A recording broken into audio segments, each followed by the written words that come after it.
Hello, story lovers. Welcome back to my channel, Madly in Love, Part 75.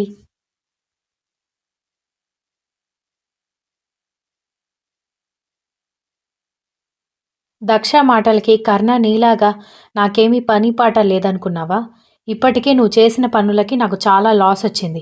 అదంతా నీ నుంచి నేను రాబడతాను అనగానే దక్ష నవ్వుకుంటూ, సరే సరే, ఎంత లాస్ వచ్చినా అదంతా నేను రీపే చేసేస్తాను, కానీ మనం ఇప్పుడు సినిమాకి వెళ్దాం అనగానే ఆమె తల మీద ఒకటి పీకి, మళ్ళీ అదే రిపీట్ చేస్తావు అన్నాడు కోపంగా.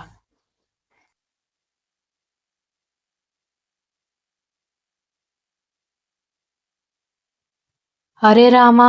బయట లవర్స్ అందరూ సినిమాలకి, షికార్లకి, పార్కులకి, ఐస్ క్రీమ్ పార్లర్‌లకి తిరుగుతూ ఉంటే ఒక్క సినిమాకి కూడా నాకు అదృష్టం లేకపోయిందని ఏడుపు మొహం వేసుకోగానే కర్ణ ఇంకా కోపంగానే చూస్తూ ఉండడంతో, ప్లీజ్ అంత కోపంగా చూడకండి. ప్రేమతో కలిపి చూసే ఆ కళ్ళు కోపంతో చూస్తుంటే నా వల్ల అవ్వట్లేదు అని నన్నెక్కడికైనా తీసుకువెళ్ళి పెళ్లి చేసుకోండి. మీరు నేను. మనకి ఇంకెవ్వరూ వద్దు. నేను మళ్ళీ ఎలాంటి తప్పులు రిపీట్ చేయను అని గాఢంగా హత్తుకోవడానికి అతని చుట్టూ చేతులు వేస్తే, అతను ఆమె చుట్టూ చేతులు వేసి పెళ్లి చేసుకోనంటే ఏం చేస్తావే? నేను చేసుకోను అనగానే, ఇది అన్యాయం. అలా ఎలా పెళ్లి చేసుకోను అని చెప్తారు మీరు? అని అంది మారాన్ చేస్తూ. ఆమె మాటలకి అతని పెదవులు లైట్‌గా సాగితే, మీరేం చెప్పినా చేస్తాను. చెప్పండి.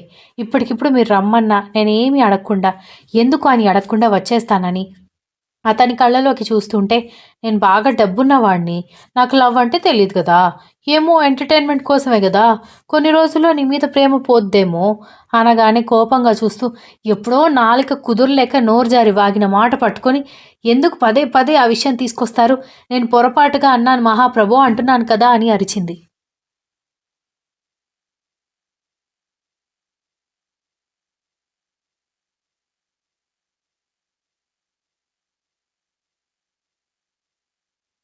దాంతో ఆమె డిప్ప మీద ఒకటి పీకి, ఎందుకే అరుస్తున్నావు చాటర్ బాక్స్ అన్నాడు.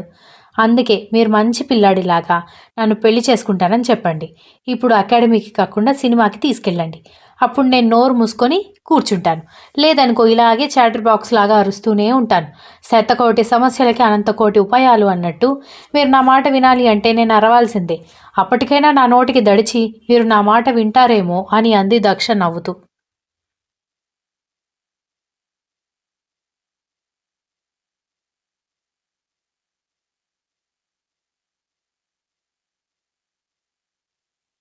ప్లీజ్ నన్ను క్షమించానని చెప్పండి.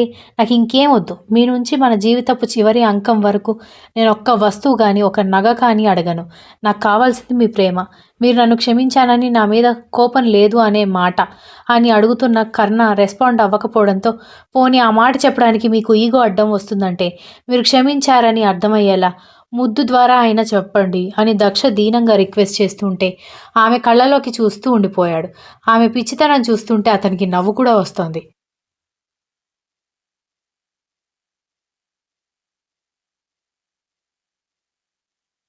ఆమె అమాయకురాలు కాదు, పిచ్చిది కాదు, తెలివిగలది కాదు, తెలివి లేనిది కాదు, తింగరది కాదు, ఇంటెలిజెంట్ కాదు, మరేంటో. కర్ణ నెమ్మదిగా ఆమె అధరాలని అందుకోవడంతో, దక్ష కళ్ళలో తిరుగుతున్న నీళ్ళని కర్ణ కోపంగా చూడడంతో వెంటనే కళ్ళు తుడుచుకొని, చాలా థ్యాంక్స్. మీరింత తొందరగా ఇంత సులభంగా క్షమిస్తారని అనుకోలేదు. ఇక ఎంతమందొచ్చినా సరే నేను మిమ్మల్ని వదిలిపెట్టి పోను. మీరు నా ప్రాణం అంది. నేనిప్పుడు నిన్ను క్షమించానని ఎప్పుడు చెప్పాను అనగానే దక్ష షాకై, మరెందుకు కిస్ చేశారని అడిగింది.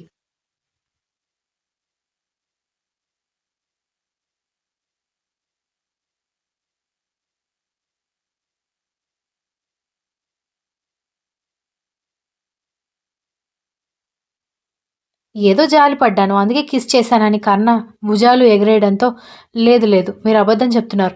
మీకు నన్ను ఏడిపించడం చాలా ఇష్టం అని దక్ష కర్ణ కాలర్ పట్టుకుని అడగడంతో, ఏంటే ఈ మధ్య పదే పదే షర్ట్ కాలర్ పట్టుకుంటున్నావు?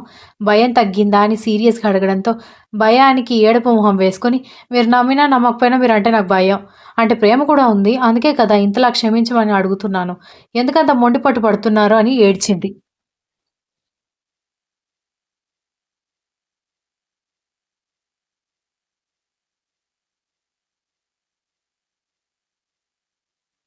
ఈరోజు నైట్ నేను ఆస్ట్రేలియా వెళ్తున్నాను అని చెప్పగానే దక్ష వలవల ఏడవడం మొదలుపెట్టి, ఎందుకు? ఎందుకు వెళ్తున్నారు? నేను కూడా వస్తానని స్పీడ్‌గా అడిగేసరికి, నో, ఒకటే టికెట్ బుక్ చేసుకున్నానని వెనక్కి వాలి, తలకి వెనుక చేతులు పెట్టుకొని అతను తాపీగా చెప్పడంతో, "ప్లీజ్ అండి ఎందుకిలా చేస్తారు?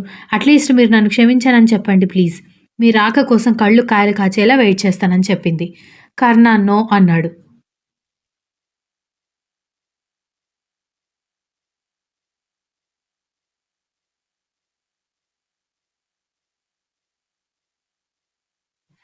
ప్లీజ్ అండి. ప్లీజ్ నన్ను క్షమించనని ఒక్కసారి చెప్పండి అని దక్ష ఎంత రిక్వెస్ట్ చేసినా, అతను ఒప్పుకోకపోవడంతో విసురుగా కారు దిగి అక్కడి నుంచి ఆటో పట్టుకొని వెళ్ళిపోయింది.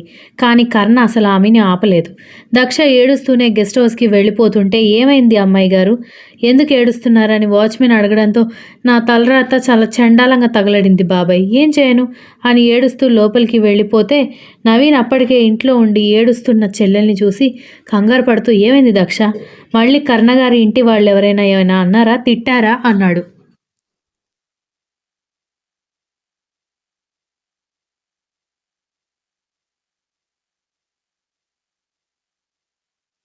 కర్ణకి, తనకి మధ్య జరిగిందంతా చెప్పింది. నవీన్ గట్టిగా నవ్వడంతో దక్ష అయోమయంగా చూస్తూ, "నా ఏడుపు చూస్తే ఆయనతో పాటు నీకు కూడా నవ్వొస్తుందా అన్నయ్య?" అనగానే, "ఓ పిచ్చి పిల్ల, కర్ణగారు నిన్ను కావాలని ఏడిపిస్తున్నారు. ఆయన నిన్ను క్షమించానని చెబితే నువ్వు కూడా ఆస్ట్రేలియా వస్తానని గొడవ చేస్తావు. అదే క్షమించలేదనుకో, కోపంతో వెళ్ళిపోతే ఆస్ట్రేలియా పీస్‌ఫుల్‌గా వెళ్ళి రావచ్చని ప్లాన్ చేస్తున్నారు. ఆయన నిన్ను క్షమించారు. కావాలని నువ్వెన్ని ప్రయత్నాలు చేస్తావో అని టెస్ట్ చేస్తున్నారు అంతే" అన్నాడు నవీన్.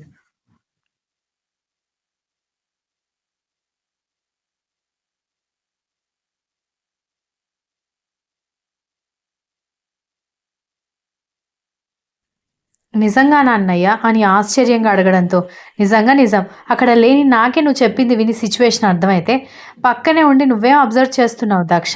అని చెల్లెలు తల మీద కొట్టడంతో, నేనెప్పుడూ ఆయన్ని అర్థం చేసుకోలేనా? నేనెప్పుడూ ఆయన్ని అర్థం చేసుకోవడంలో వెనక పడిపోతూనే ఉంటాను అని బాధగా అడగడంతో, నువ్వలా తింగరిగా ఉండడమే ఆయనకి కూడా ఇష్టం. అనవసరంగా ఎక్కువ ఆలోచించకు. రేపొచ్చేస్తారులే. ఆ తర్వాత నీ ఇష్టం అని చెల్లెల్ని ఓదార్చి గదిలోకి వెళ్ళిపోయాడు నవీన్. ఆ రోజు సాయంత్రం డిన్నర్ ప్రిపేర్ చేస్తూ కర్ణ గురించి ఆలోచిస్తున్న దక్ష మొబైల్ రింగ్ అవ్వడంతో బయటకొచ్చి మొబైల్‌లో కాల్ రిసీవ్ చేసుకొని, "చెప్పండి బావగారు" అనేసరికి, "నైట్ కర్ణ ఆస్ట్రేలియా వెళ్తున్నాడంట తెలుసా?" అనగానే, "తెలుసు.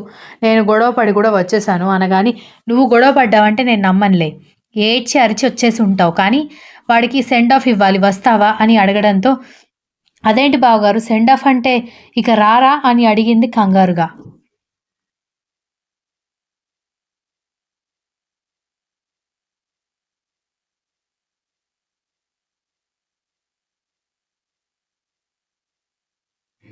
నీ మొహం. సెండ్ ఆఫ్ అంటే అక్కడ 2, 3 సంవత్సరాలు ఉండే వాళ్ళకి మాత్రమే ఇవ్వరు. వెళ్ళి ఎవరికైనా ఇస్తారు అని విరాట్ కసిరేసరికి, "వస్తాను బావ నన్నొచ్చి పికప్ చేసుకోండి" అనగానే, "సరే వస్తున్నాను. మీ అక్క కూడా ఉందని" చెప్పి విరాట్ కాల్ కట్ చేశాడు. ఎయిర్‌పోర్ట్‌కి వెళ్ళేసరికి కర్ణ మొబైల్ చూస్తూ కాలు మీద కాలు వేసుకొని కూర్చుని కనిపించడంతో, ఈ స్టైల్‌కి మాత్రం ఏం తక్కువ లేదని దక్ష తిట్టుకుంటూ ఉంటే, దీక్షిత నవ్వుకుంటే, విరాట్, కర్ణ ఏదో మాట్లాడుకుంటూ కూర్చున్నారు కానీ, కర్ణ ఒక్కసారి కూడా చూడకపోయేసరికి ఒళ్ళు మండిపోయింది దక్షకి.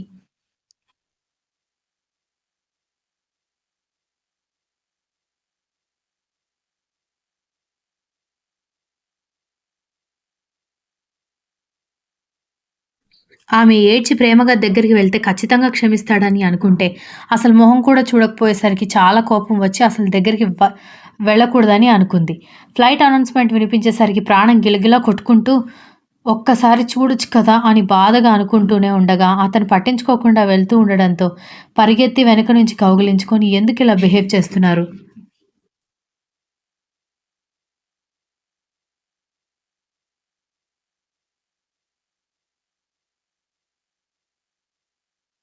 నేను వద్దా మీకు? మీరెప్పటికీ నన్ను క్షమించరా అని ఏడుస్తూ ఉంటే విరాట్, దీక్షిత వెళ్లి దక్షని చెరొక వైపు పట్టుకొని, ఎందుకురా ఇంత మొండిపట్టు పడుతున్నావు? ఆ ప్లేస్‌లో తానే కాదు నువ్వు కూడా ఆ మాటలు నువ్వు నిజమని అనుకునేవాడివి. సరే నువ్వు నిజమని అనుకోకపోయినా కూడా తనైతే ఇప్పటికి 1,00,000 సార్లు సారీ చెప్పింది కదా! క్షమించొచ్చు కదరా పాపం. ఏడుస్తుంది పిచ్చిది అని విరాట్ కూడా చెప్పినా కర్ణ వెనక్కి తిరిగి చూడకుండా వెళ్ళిపోవడంతో దక్ష కింద కూర్చొని ఏడుస్తూ ఉంటే, "వాడు రేపటికొచ్చేస్తాడు దక్ష. ప్లీజ్ ఇలా ఏడవకు. వాడు నువ్వు లేకుండా ఉండలేడు. నిన్ను వదిలేసుకునే ఉద్దేశం ఉంటే 3 ఏళ్లు గడిచిపోతున్నా నిన్ను మర్చిపోకుండా నిన్ను తన దగ్గరికి రప్పించుకుంటాడా?" అన్నాడు విరాట్.